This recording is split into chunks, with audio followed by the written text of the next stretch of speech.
Good evening, everybody. Welcome to our February book club meeting for the Free Press Book Club. Thank you all so much for joining us. My name is Erin Lebar. I am the Audience Engagement Manager at the Free Press, and I'm also your book club admin. And then, of course, we have Ben Sigurdson, our literary editor at the paper. We have Chris Hall, co-owner of McNally Robinson, and our author, Katherena Vermette. Thank you so much for being here with us tonight for round 2 of book club. You're our first repeat author, so thank you so much. Thank you for having me.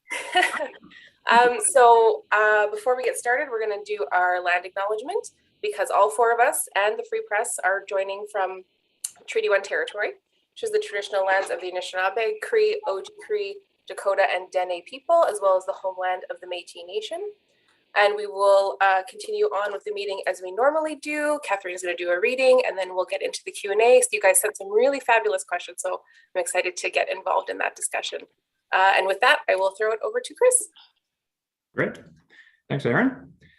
So I imagine nobody would be surprised to hear that I spend a lot of time watching bestseller lists. One of the lists I watch weekly are the best-selling books across Canada, and it gave me a great deal of pleasure to see Katherena Vermette's novel, The Strangers, hovering in or near the top 10 books sold in Canada week after week as we neared Christmas last year. That was lofty territory for a literary novelist to be occupying in the same neighborhood where names like Louise Penny and Hillary Clinton, John Grisham and Diana Gabaldon, Rick Mercer and Peter Mansbridge, not to mention powerhouses like Dogman and Wimpy Kid. This is unusual, I can assure you, unless your name is Margaret Atwood. So what about The Strangers makes for such wide appeal? Certainly there's the fact that there's a growing appetite among Canada's readers to engage with the stories of the Indigenous community and the dreadful treatment they have endured. I hope the fact that so many people were moved by The Strangers means that we are heading to the next level of a willingness to engage in some difficult conversations. But there are other books telling similar stories, and I'm not seeing them quite so high on the bestseller lists for quite so long. So for me, what sets The Strangers into that elite group are the characters. They feel so real and they're so deeply realized and that makes the reading so compelling. Phoenix and Margaret's anger roars off the page.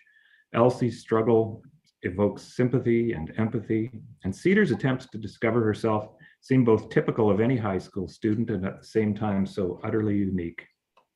And when her guidance counselor tells Cedar there's lots of financial help available to help her go to university, she describes her as lucky.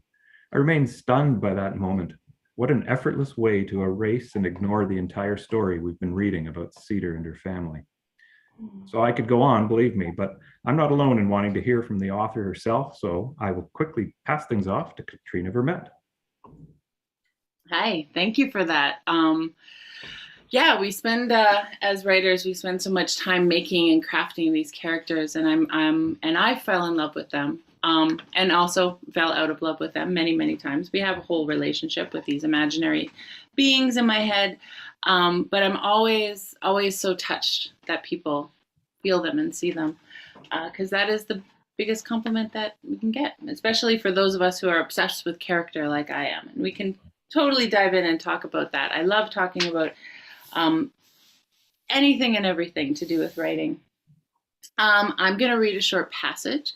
I'm going to read from the first chapter of Margaret. So because each one of these 4 characters has their own separate storyline, there's not a lot of introduction needed, especially for Margaret, who exists on a completely different timeline. This is a very beginning of the story for her and for everyone.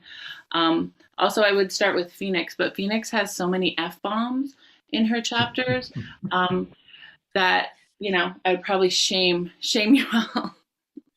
Plus, it would be the last book club ever.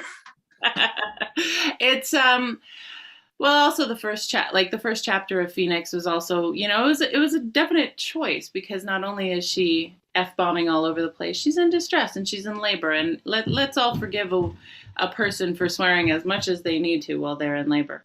We can definitely get into that in the conversation for sure. I would love to.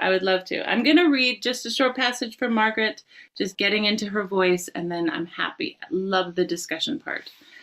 So yeah, here's Margaret.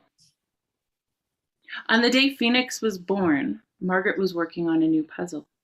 The phone rang in the late morning, and Margaret picked up the receiver and pulled the long cord to the table so she could keep working on it. It was her brother Toby, who told her the baby was born. Margaret knew it was coming, but didn't think it would be quite like this. "It's here? Already? Was it quick?" she said before she caught herself suddenly anxious. "Don't think so. Mom went into the hospital yesterday. She told me to call you." "Oh," Margaret replied, understanding. They never thought to call her before it was all over and done. "You're a grandma," Toby said stupidly, then coughed out his too long inhale of a cigarette. "Oh," Margaret said again, quieter this time, then shook the feelings out of her head and lit her own long menthol slim. She exhaled before she went to speak again, and then thought better of it, took another drag instead. "You should go see her," Toby choked. "You should go, Margogo. She'd love to see you." "I doubt that," she said, not sure who he meant, but either way it was the right answer. She ignored that horrible nickname too. No sense getting into that this morning. She looked down at her puzzle. It was a 5,000-piecer of puppies in a basket, golden retrievers in a straw basket with a big yellow sun behind them, every shade of yellow you could think of. They'd taken her all morning just to do one edge. "I'm going to go down there in a bit. You should come," her brother tried again, like it was something to celebrate, like a girl as young as Elsie could ever be a good mother, or be ready to be a good mother. "Bring Joey and Alex. Uncle Joey and Uncle Alex." Toby let out another rusty laugh, followed by a throaty cough. "The boys are in school." Margaret butted out her smoke and thought about lighting another, but stopped herself. She hated chain smoking. "And I'm busy today. I've got to start cooking dinner for Sasha in a bit." She heard Toby's disappointment in his phlegmy sigh. "I'll go tomorrow. I will," she said quick, to avert any more of his stupid guilt trip. Okay, that's good, Margogo, that's good." Toby gave one of his soft, annoying chuckles. "Can you believe she's a mom? Seems like only yesterday I was pushing her around on the swing in the backyard. Remember how she loved that swing?" Margaret scoffed. Toby'd been getting like this a while. Sentimental. They said it happened when you started to lose it. Toby had been losing it for years, if he ever had it to begin with. "Of course I remember, Toby. It's a wonder it's still up. Dad put that thing up in the 50s. Could have killed the child with those old chains." "Nah, Dad knew what he was doing. That thing is still solid to this day. They can put the baby on it." Toby was nothing if not hopeful and dim-witted. Hopeful and dim-witted were usually one and the same. "Well, I don't know about that." Margaret picked out another smoke, thankful for the slight change of subject. "The porch, too, still straight as an arrow, isn't it? Isn't that something, hey? Remember when Dad and us built that thing? It was such a hot summer." Was all Margaret replied. All she had to reply. She knew Toby didn't need her to say anything. He only wanted someone to listen. No one ever listened to Toby, except their mother, who was obviously too busy to listen today, with a new baby and all. He seemed to be getting even slower with age, and liked to talk more and more, or had less and less friends. Lately he called Margaret nearly every day just to chat. It was so irritating, as she always had something to do. Between him and Sasha and the boys always going on and on about something, wanting to talk her ear off, Margaret never got a moment's peace. "Dad sure knew how to build things to last, eh?"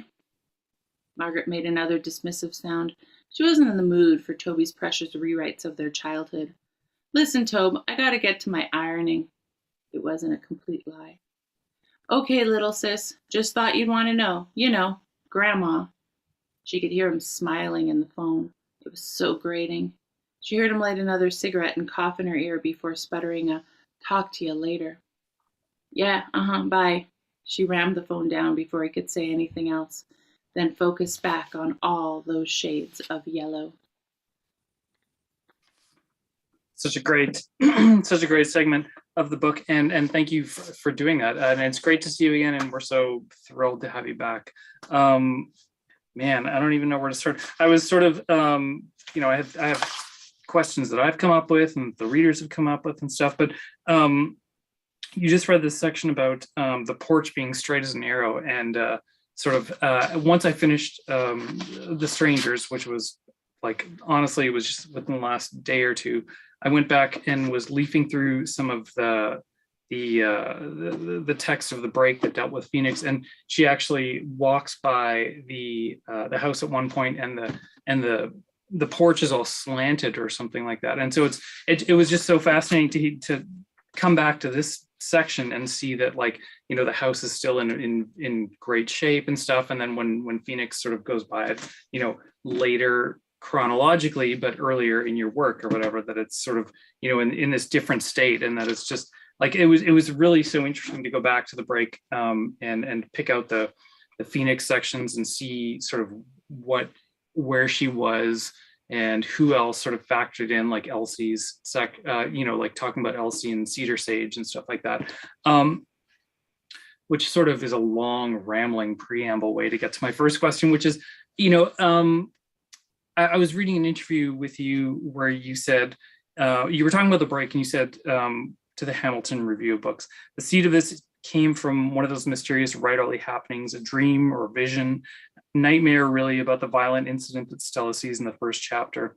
In my dream, I saw both the victim and the perpetrator and their whole lives too. So when I was reading that interview, I thought, oh man, that is so fascinating, because, this was around the time of the break. This was before, The Strangers was, published or anything like that. I don't know where it was in terms of, being written or whatever, but that sort of sparked my curiosity in terms of, coming out of the break.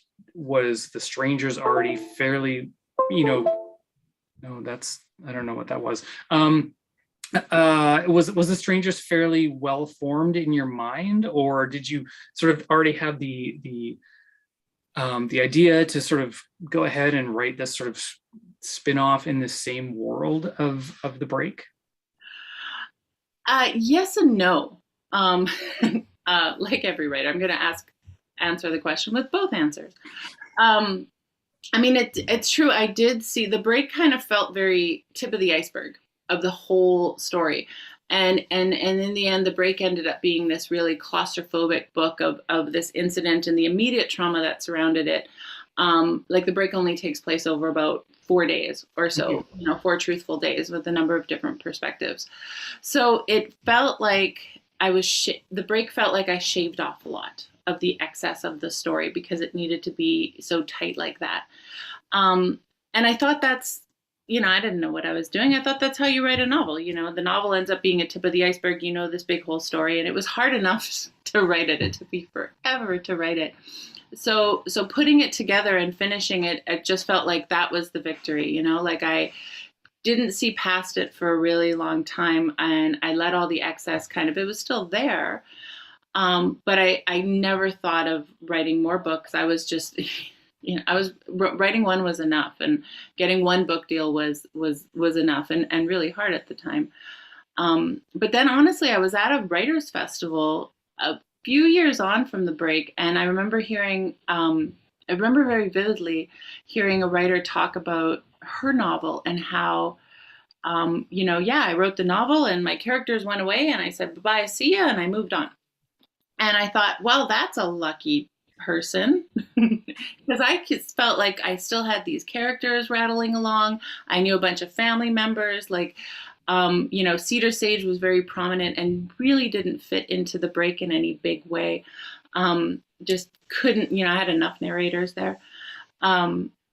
So I thought maybe that I had something to explore, and I really sat down. I didn't know how The Strangers was going to look and how it was going to be constructed right away. I spent a long time with the different characters like Toby and Auntie Jeannie and Angelique, the matriarch who's Margaret's mother, and really kind of pared down to the 4, which was Cedar Sage and Phoenix, who is the one repeat character that flows through both books. But also really it was more an exploration of Phoenix. And it became about the family. It became really different thematically. It became different structurally. I knew a little bit more than I was doing, so it kind of came together in a little cleaner, organized way. But it still ended up surprising me as I was writing and discovering it. And actually, it's funny that you mentioned that part of the break, because I actually had to go back into the break because you end up editing and cutting so much, right? And I had to go back and reread Phoenix's part, and there's a part of Stella's chapter where Stella and Elsie were friends in their youth. I had to reread all of that to make sure I knew what was there, you know? And so yes, I did spend time rereading my own book, trying to remember what ended up being in there, just to try to keep it as consistent as possible. And I don't know if I was completely successful in that, because it wasn't a straight arrow kind of process of all of this. It was really just let's hang out with these people a little bit longer. No, for sure. And you've got this whole whole cluster of people over here and this whole cluster of people over here, and they intersect in the most awful way, obviously. But to sort of spin out of the story of the break and then into the story of the strangers with these connecting characters is just such a fascinating thing to me. And just the way that you were able to, you know, you come out of the break and you feel, you know, many things, but you feel horrified about what has happened. But then to take these characters and really impart so much empathy and so much humanity on them was just such a stunning achievement, I think, and such an incredible thing for me. Were there sections that you wrote, you know, with the break in mind that you sort of ported over to the strangers, or ideas even, or stuff? You mentioned Cedar Sage a little bit. Well, definitely. I feel like Cedar Sage's timeline kind of happened, and part of it kind of begins right after the incidents of the break. Everything in the Strangers begins right after the incidents of the break. So I did feel like they were parallel lives that were happening at the same time. I think for, you know, I mean, they do overlap. Everything in both books definitely overlaps. But I feel like, and all of Phoenix's timeline is like she's incarcerated during most of all of the Strangers. So she, like, it's all about the break. You know, she's dealing with everything about the break. And if anything, and I mean, Phoenix is such a complicated character, and I didn't know if I necessarily wanted to go there anymore, because I'm always questioning how much time I really want to spend there, because she is, you can only spend so much time with the people who commit violent acts. You really, you know, there's only so much time you can commit to them in a fair way in the world, because their story is not as, you know, it's not that it's not as important, but it's just it's not an easy thing to do. And it's something that I really measured very carefully in trying to measure out the way of Phoenix is someone who has committed violence, and she's also someone who has had violence committed onto her. She's I think a lot of my writing of Phoenix and my getting to know her in that way and exploring that is really trying to measure those two sides fairly, if that is possible. Oh yeah, no, and I think, you know, in the break we see and hear what she has done, but we see a little bit of her backstory as well, and we hear a little bit about Elsie and a little bit about Cedar Sage. And then, you know, in the Strangers, it's just, you know, it's all about that. It's all about sort of building that backstory, and that, you know, that sort of, not even backstory, but just sort of the life or the family scenario around Phoenix that is so important in terms of context. You know, and trying to, you know, I feel like there are some books that might try and sort of shove a chapter in there to sort of, you know, contextualize things in the bigger picture or whatever. But I feel like Phoenix and her family deserve an entire novel, and I think in The Strangers they just get, you know, they're given the full experience or whatever in such a powerful way. Why don't I jump right into a reader question? Because the reader questions are quite fascinating, because anyway. One reader question: was this novel more difficult to write than The Break? Just an easy one. Easy. An easy question. In many ways it was. In many ways I felt like I learned a lot writing The Break. Yeah, in many ways it was in terms not only of structure, because I felt like going in the break, I had no idea what I was doing. You know, I cannot emphasize that enough. And for those novice writers out there, yes, it's completely, and I hear it's very common too. Like you go into writing your first book having no idea, and it ends up being a mess for so long. And I was constantly changing chapters around and changing movements. When I walked into The Strangers, by the time I sat down to write Phoenix's first chapter, and I actually wrote it relatively chronologically. I wrote each chapter one after the other. And then I knew I only wanted these 4 voices. So I interlaced them together by year. It takes place over 5 years. It was a very clean little structure that I was able to fit everybody in there. And I did movement quite a bit in between during the editing process, but it was so much cleaner than the mess that was the break for like 5 years. And also in terms of subject, I mean, the break was a story that was in many ways horrific. It was this horrific story, this trauma that I was it was a compulsion. I always want to say fascinated, because I feel like I'm fascinated by trauma in that totally negative and not positive way. I'm fascinated by how we hold these traumas in ourselves, how we go on and live with them and go through them. And sometimes in many cases, we don't go through them and get over them. I'm always fascinated, though that also seems like the wrong word, even though it's the word that always comes to mind. But I'm forever studying trauma and how it lives in us. And so in that, like the subject of the break was really hard for me. It was coming out of so many of stories that I knew, you know, similar to the characters in the break. I've been surrounded by a world where we hear all these stories and we know all these warning signs that we tell each other, and we walk around in this world feeling forever unsafe. So that was really hard for me to write and explore in a fair way, if fair's the word of the night. The Strangers was a little easier in that it didn't go into the super dark places all the time like the break had to.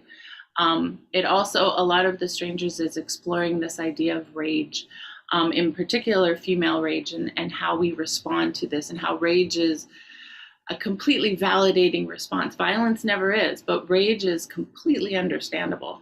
And I had a little fun with that. Not fun is the wrong word. Not with Phoenix, because Phoenix again was that hard, and Phoenix is the culmination of so many factors that make Phoenix Phoenix.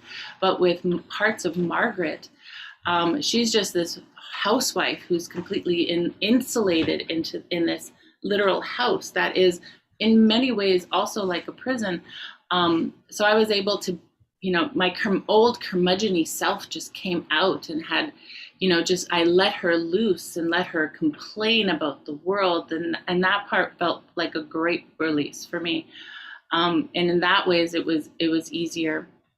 So I did have, you know, in the break, I had a lot of like family gatherings, and everyone was always forever drinking tea and soothing each other. So that's how I took care of myself while I was writing the break, and hopefully took care of the reader as well. In The Strangers, I kind of plunged into just letting that rage be articulated. Mm-hmm.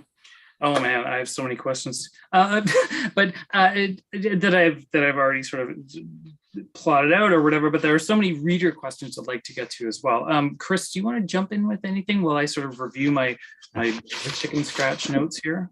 Sure, absolutely. I'm at risk of just being fascinated by the conversation and disappearing a little bit here. I know, me too.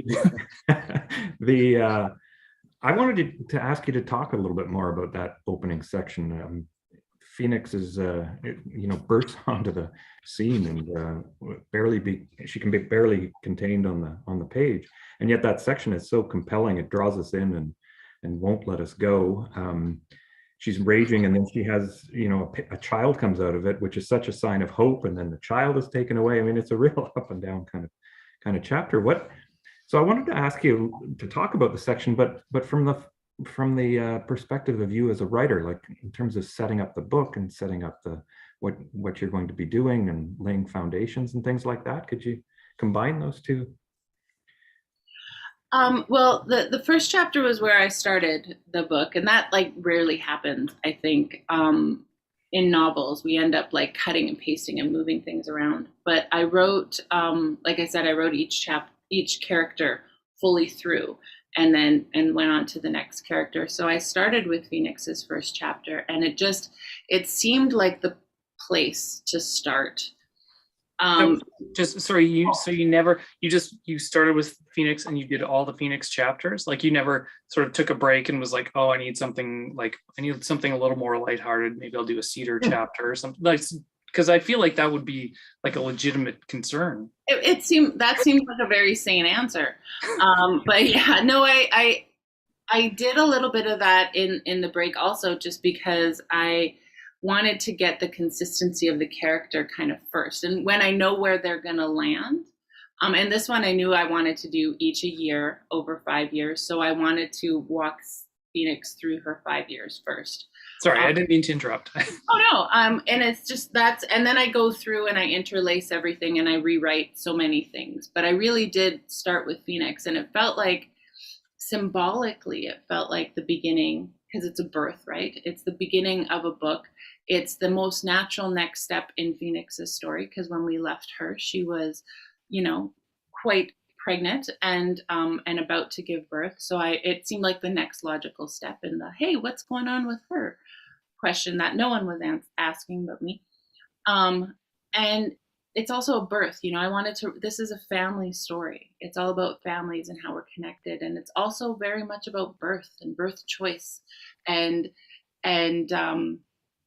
the lack of birth choice when birth choice is taken away, the choice to become a parent versus the choice of parenting taken away, the intense surveillance that has been imposed upon Indigenous families is all over this book. So it seemed, and families, of course, come from, birth.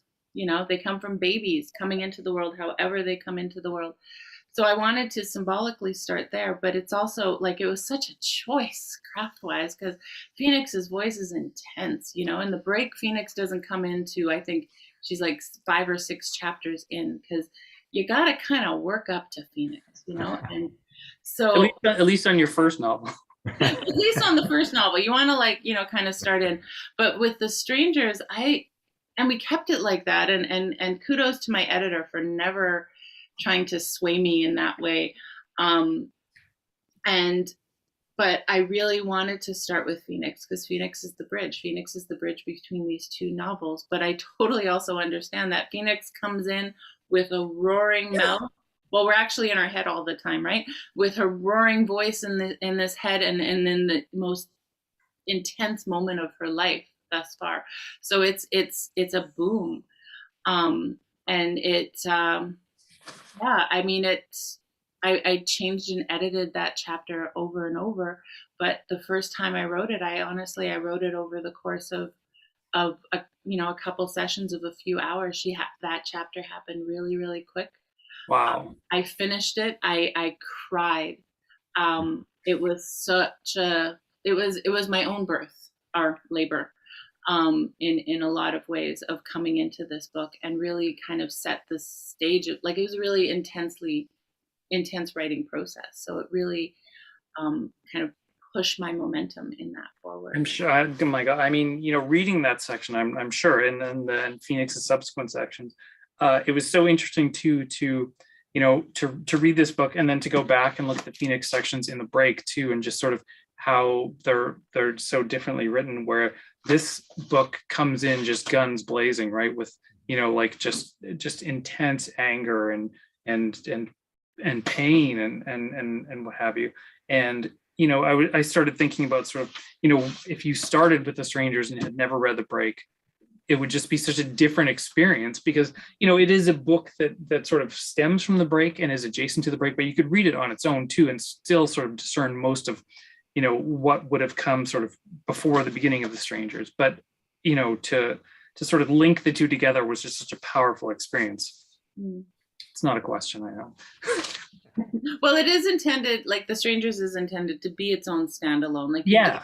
you don't have to read The Break. You know, arguably you might be more prepared for Phoenix if you read The Break. But it is a different, it does have different questions. It does have, I mean, it also has the same question. I mean, lots of the questions that are through The Break is about how and why something like this could happen. And The Strangers too is also how and why did this person, whether it be Phoenix or Cedar or Elsie or Margaret, how did they come about, and how did they become the person they are, living the human life that they are living. But thematically, like, you know, I'm you know, the hope for the book, the hope for every book that you write is to expand the world, and hopefully I'm not regurgitating the same ideas, even though, you know, a lot of them are similar. It does work in the same world.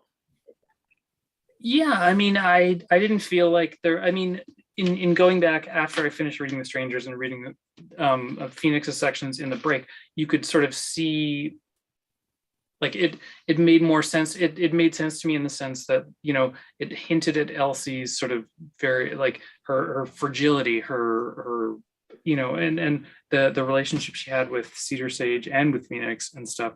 But it it added a little bit of context, but at the same time, yeah, I think it still completely works as a standalone. It's just that, you know, when you go back and read this, I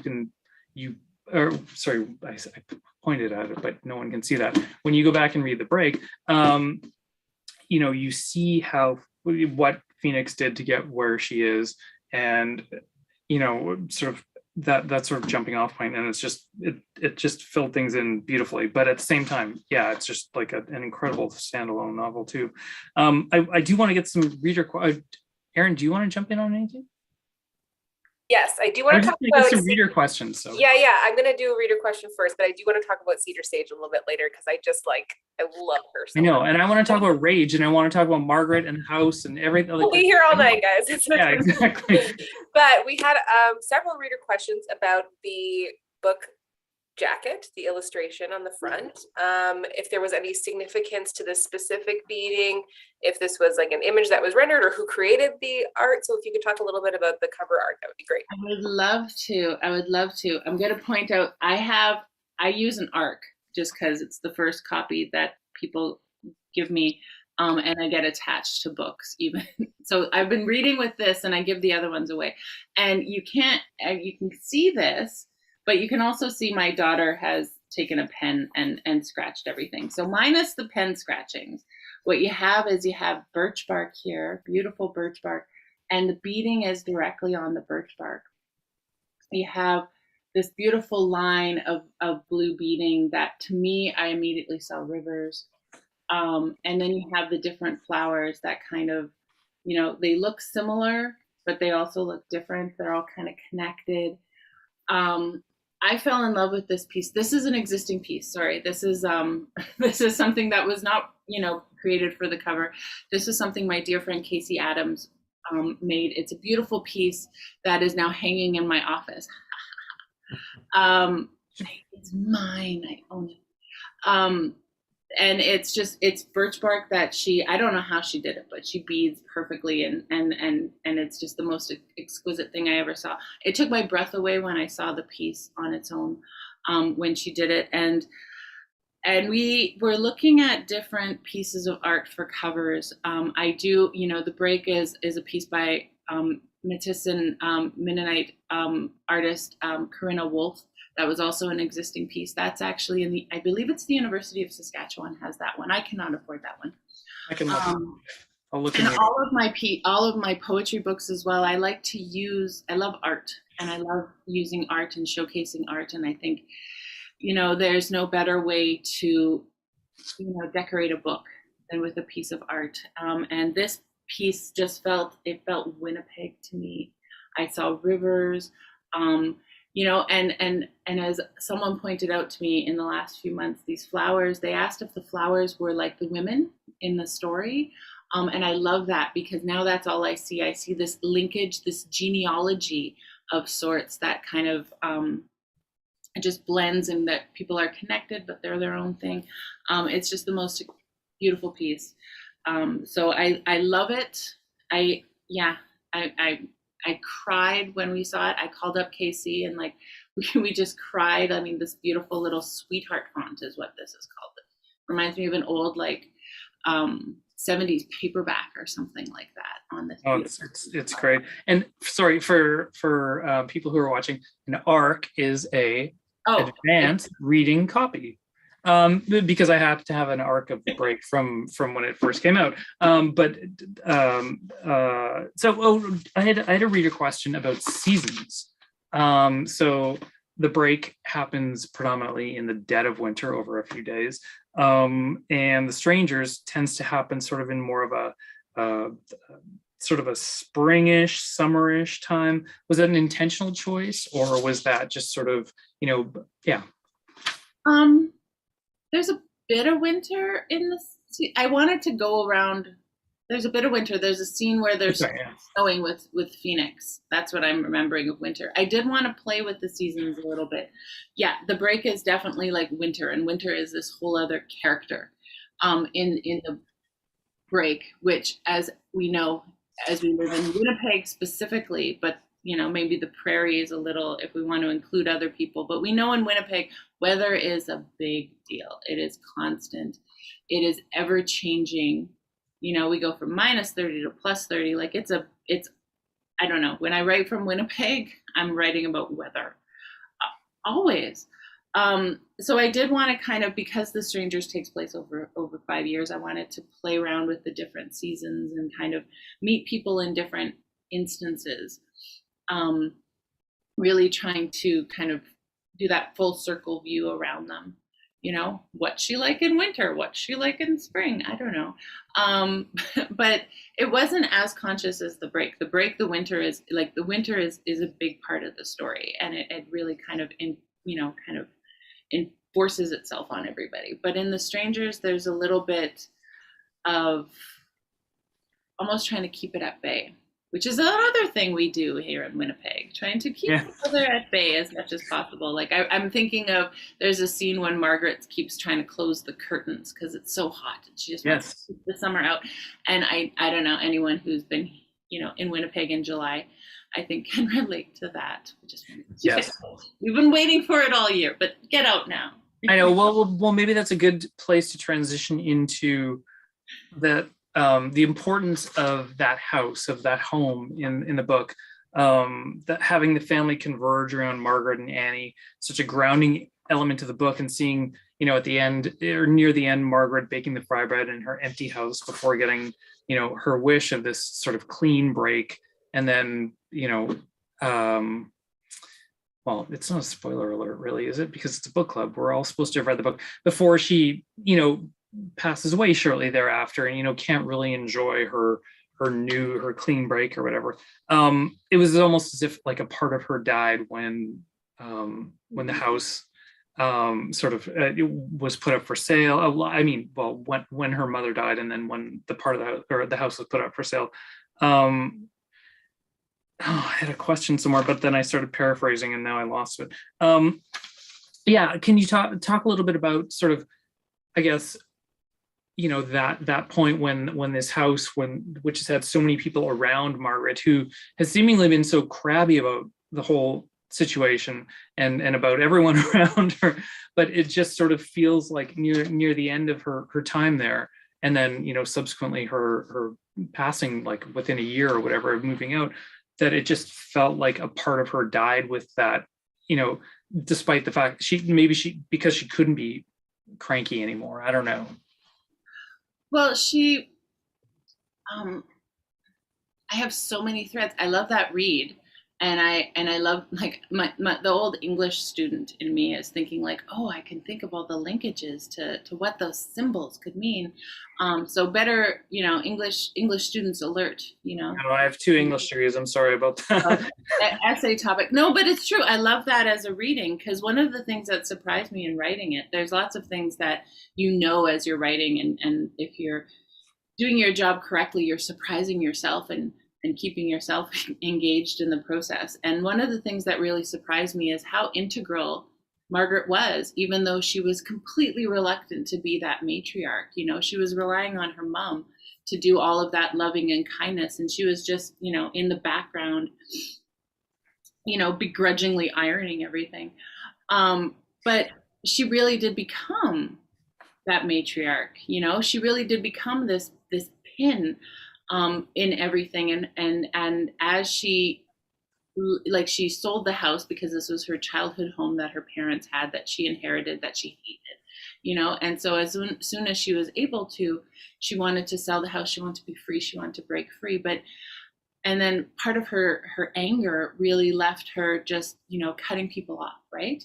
So she left herself in isolation, you know. So as much as she didn't want to gather the family around, you know, her isolating herself and cutting everyone off kind of set everyone else adrift. You know, there's a line that Elsie said where she, you know, one of Elsie's, this is again, spoiler alert, where Elsie talks about how had her mother still been living, her mother would have taken her children. Her mother would have hated it, but she would have still taken her children. So her children would have had to endure an experience of foster care.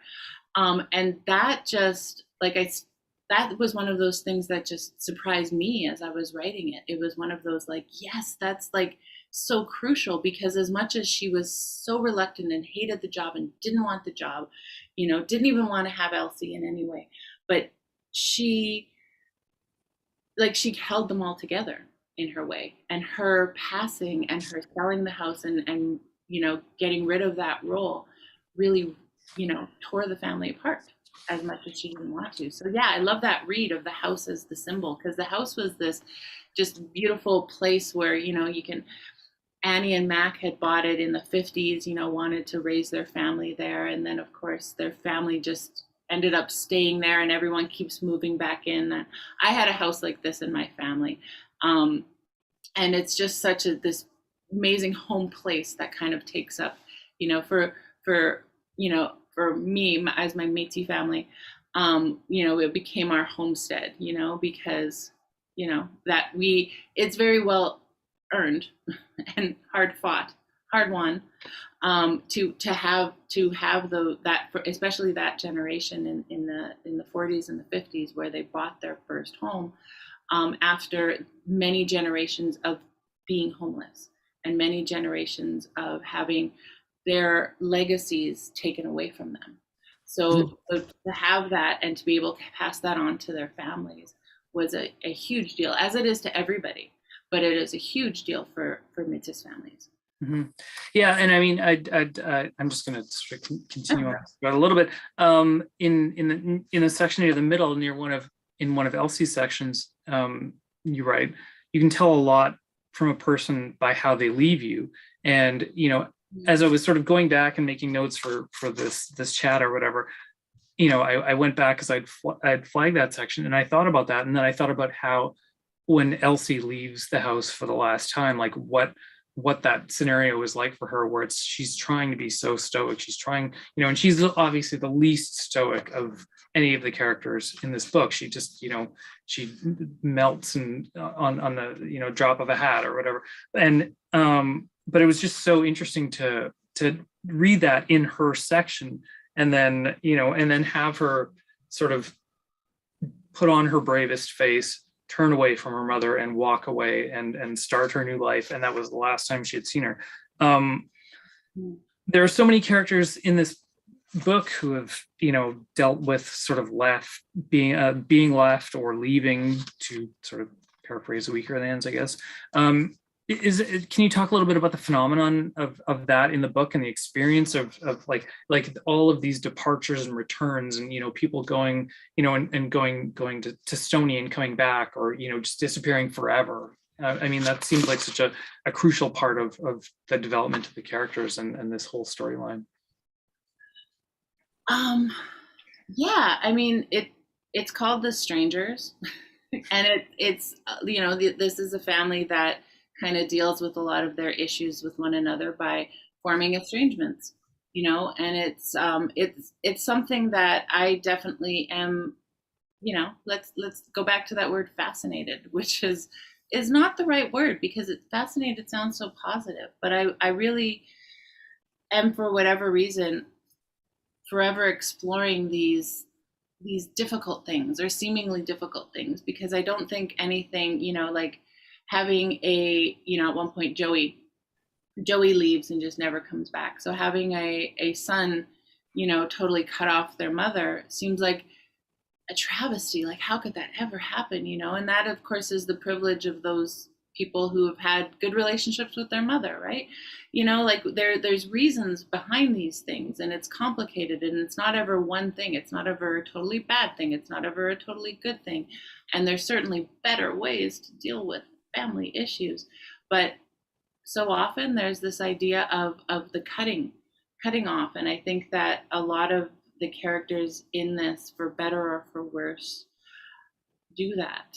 And I think that's definitely, like the passage you were talking about with Elsie, that's definitely something she does in trying to assert herself, with her mother. She tries to leave her really in a like, it makes her feel like she's a strong person, which is something that Elsie has been in her own way, but she's definitely never felt strong. No, and I mean, there are so many characters, especially male characters, who come and go, or they go away for whatever reason, be it incarceration or whatever else, and they come back sort of with their tail between their legs, or figuratively speaking. But Elsie, just in her one sort of moment of strength or whatever, just sort of turns her back and just is so, or in her one moment of strength, I guess, in that portion of her life, she just sort of is able to sort of turn around and walk away from her mother and sort to try and prove a point, but then it sticks for better or for worse. Better or for worse. Oh man, I have so many more questions. Chris or Erin, why don't you jump in? Sure, well, I'm with Erin. I wanted to know more about Cedar. I think she's great. Yes. Is great counterpoise to I totally agree. I just rooted for her so much. Yes. Everything in the world for her. I was just love I know, and I was worried that, like, as the pages wore on, I was like, something bad isn't going to happen. I can't handle it. And especially me, like, I'm such a depressing writer. Like, it's like, no, not Cedar.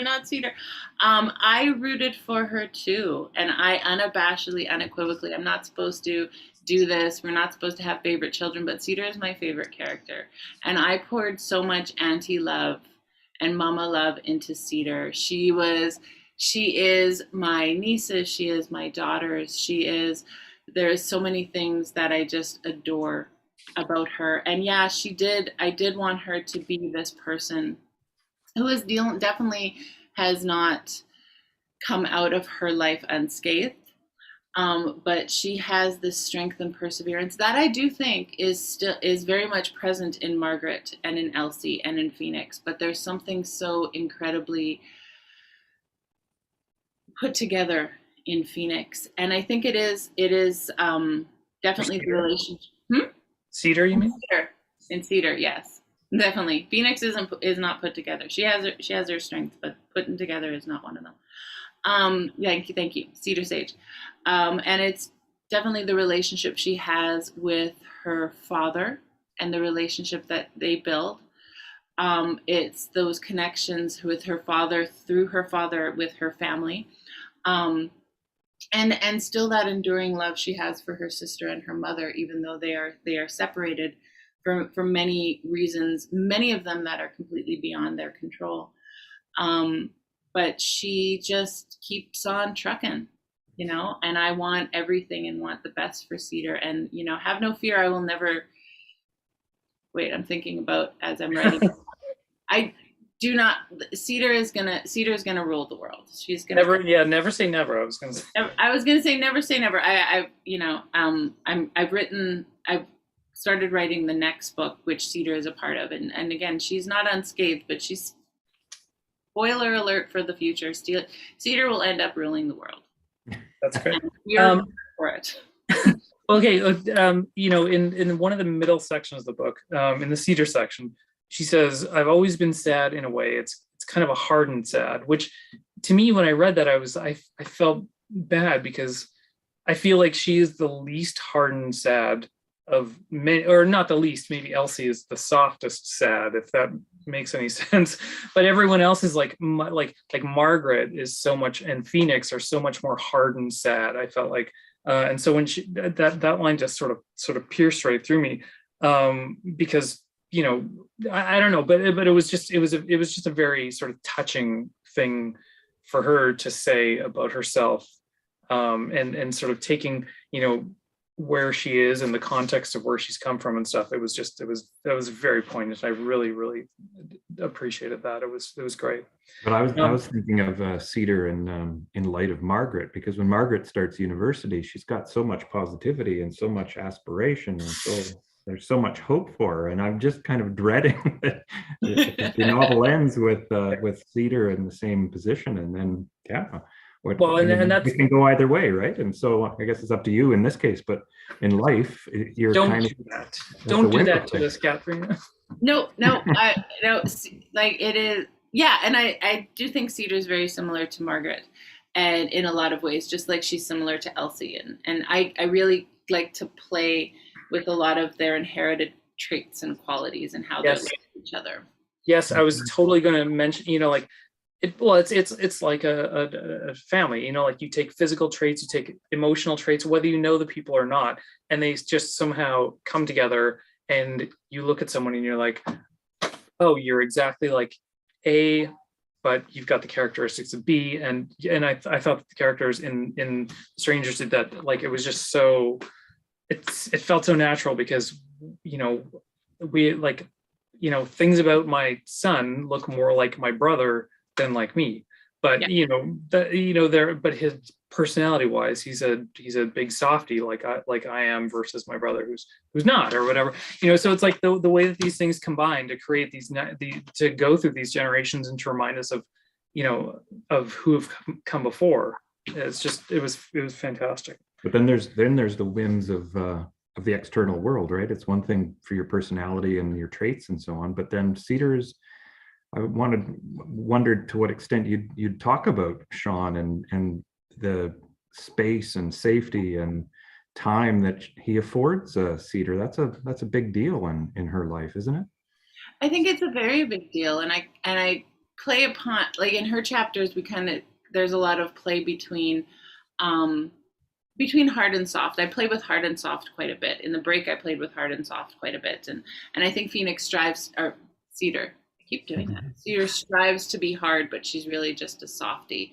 And also in Phoenix's chapter concerning Sean and Nikki, there's this idea of, did I say Phoenix again? Yeah, you did. Oh my gosh. In Cedar's chapters, there's a lot of themes around the safety and like the saving that Nikki and Sean provide her, but also this internal, that that idea that she's supposed to be forever grateful for this saving, which of course she is, in a way, but also it was always her father's job to take care of her, and the fact that he stepped up should not be something that is praised. It should be something that is praised and honored, but not any more than it always should have been, right? And he did, but yeah, that was another surprise, because I also totally fell in love with Sean. I did not think I would. I was really kind of, when I started writing him and Nikki, I was really playing more on Nikki, and just like, I love to just dive into these characters who are just oblivious, and drinking their wine and just like trying and gulping their wine. Yes, that's actually a funny story, because actually through the copy editing, I overuse words all the time.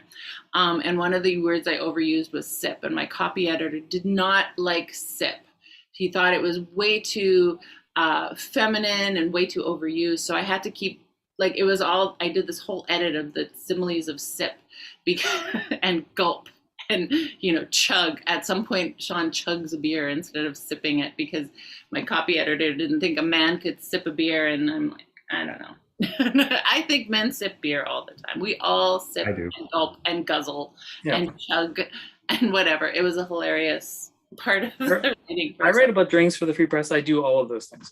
All of those things. That's right. I totally fell in love with Sean. He really he not only stepped up, but he also came into his own, and also was able to, not only fix his own mistake, which was his fault and also not his fault. He was poorly influenced by Margaret. But also I think he discovered a lot about himself, and he really surprised me in the writing process. I really am very endeared by Sean. I was also very surprised by Faith.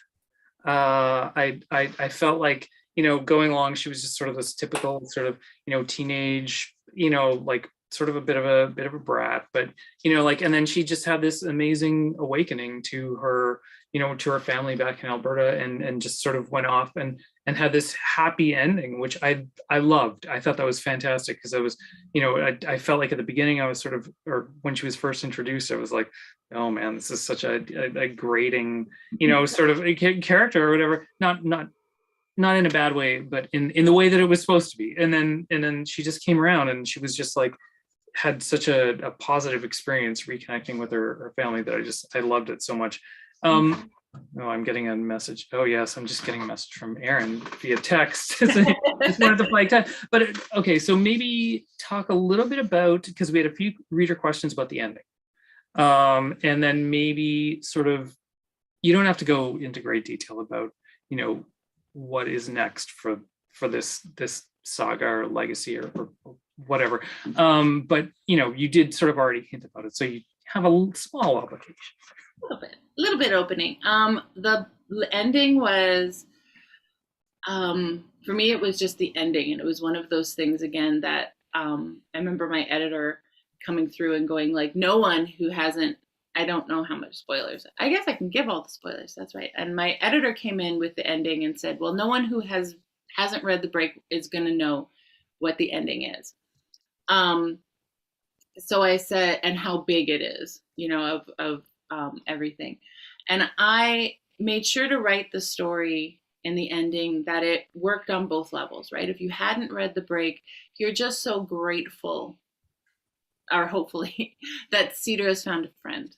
She's found someone, she's found people, she's found her people, literally, and she's going to have this optimistic future. That's a lot of spoilers, but if you've read The Break, you understand that the person she meets is Ziggy from The Break. And that for me was, again, one of those surprising moments that I was just writing. I wanted to end Cedar on a happy note. I wanted her to find a friend. And then I realized, well, who else might be at university? Bump. And then it was this instant connection of not only the two stories, but it was a connection between Ziggy and Cedar, who, I have written a little bit more about, and they're absolutely wonderful. Sorry, they're not living happily ever after, but they will eventually, maybe. But it was just that ending that kind of immediately led into the next story. So the next story is something I'm writing now. I worked on it. It's called The Circle. I did plan The Strangers and The Circle at the same time. So again, I've gotten smarter as I've gone along, and I've planned better, and I'm writing cleaner. So, but again, The Circle is something different altogether, and different than The Strangers, different from The Break. And the easiest synopsis is kind of what happens when the people of The Break and some of the people of The Strangers, some of the people of The Break and some of the people of The Strangers, not everyone, kind of come together in this third book. It starts when Phoenix is released from prison, which is something that's alluded to at the end of The Strangers, and it really just starts there, and what happens at that point. So it was, again, when I saw this bigger picture, when I wrote The Break, and I saw this longer line, I did see the next. So in many ways, I saw The Circle a little bit clearer than before I saw The Strangers, but they all kind of lead together. So it is a collection of characters. I totally dived into my love of characters and writing,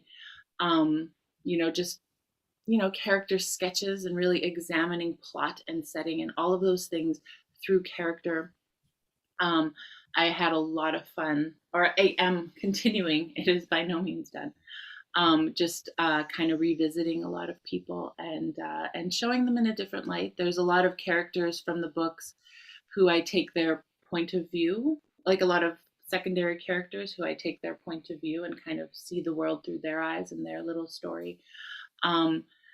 So yeah, that's kind of what is next. I don't know exactly how it's going to unfold. I'm excited and having fun, which is hopefully a good sign. Fun is also the wrong word. I really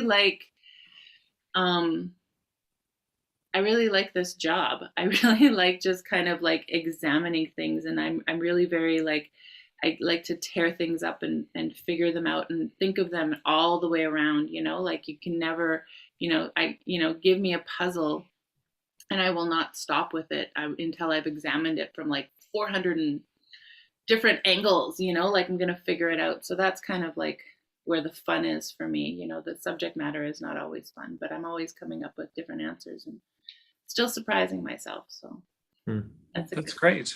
Yeah. Mm-hmm. Sure. I don't even know to add to that. That seems like a great place to wrap it up. I was going to say, I hope you'll come back for book number 3. We'll do Yes, it all again next time. For sure. We'll see how it goes and how hopefully it, we can finish it. I can finish it and everything. And maybe we could do it in person even or something. Oh, what a dream. Can you imagine? What a concept. Inside that store, and I don't know if you do it, but I miss readings in the McNally store and the smell and that moment when they push the music like bookshelf back and add more chairs. Oh, that's a and then John comes over the PA and tells people that in 5 minutes, or we're going to be starting in about 5 minutes, if people want to take their seats. And there's cake. There's always cake. What time have you ever been at a launch where there's cake?